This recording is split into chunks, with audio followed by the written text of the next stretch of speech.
O mês de janeiro registra maior volume de chuvas em relação ao mesmo período do ano passado. Foram 110 milímetros apenas aqui em Varginha, um certo alívio para os produtores.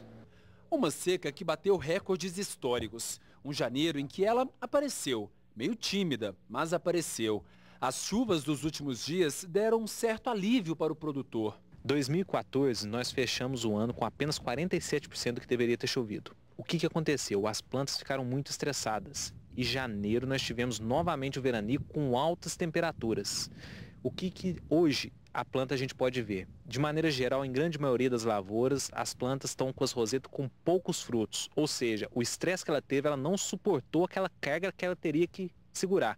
Ela está com menos frutos, indicando um dano direto a essa produção e também aquelas lavouras que estão podadas que deveriam estar produzindo. O engenheiro ainda conta que no primeiro mês deste ano, choveu cerca de 110 milímetros na região de Varginha. Se nós analisarmos o ano passado, janeiro e fevereiro, nós não tivemos chuvas praticamente quase nada. E o que aconteceu? O problema na granação. Esse ano a gente estava com medo muito grande até a semana passada, mas as chuvas vieram. Nós observamos que algumas lavouras novas estão com grãos xoxos, mas de maneira geral as adultas estão com os grãos mais preenchidos. Ou seja, em resumo, a gente está numa situação mais confortável, mas não descarta uma hipótese de problema de granação se as chuvas pararem. Então a gente espera que em fevereiro as chuvas continuem para a gente completar o ciclo de granação do fruto. Esta é a maior seca registrada aqui na região do sul de Minas em cerca de 30 anos. Neste momento, 2 horas da tarde, dá para ver que o céu está bastante nublado. E mesmo com tantas nuvens, o calor é forte. Faz aproximadamente 27 graus.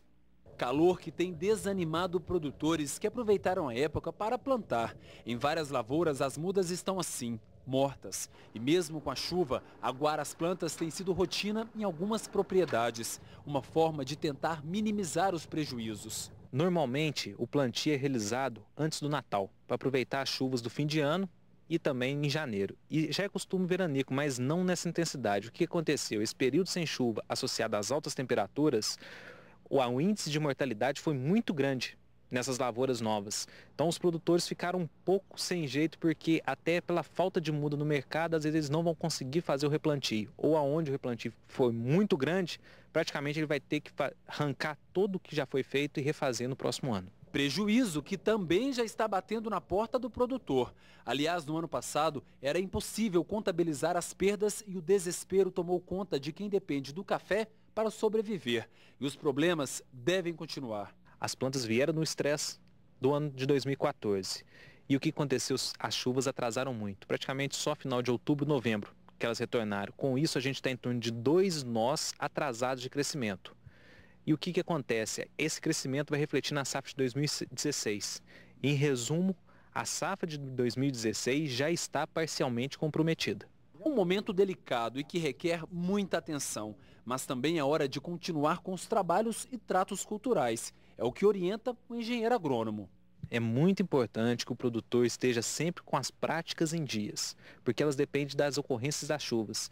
E se as chuvas tiverem alguma tendência de terminar ou diminuir mais cedo, ele não vai perder a oportunidade de estar realizando adubações e nutrições que dependem do fluxo da água para a planta absorver. Deve continuar a adubação.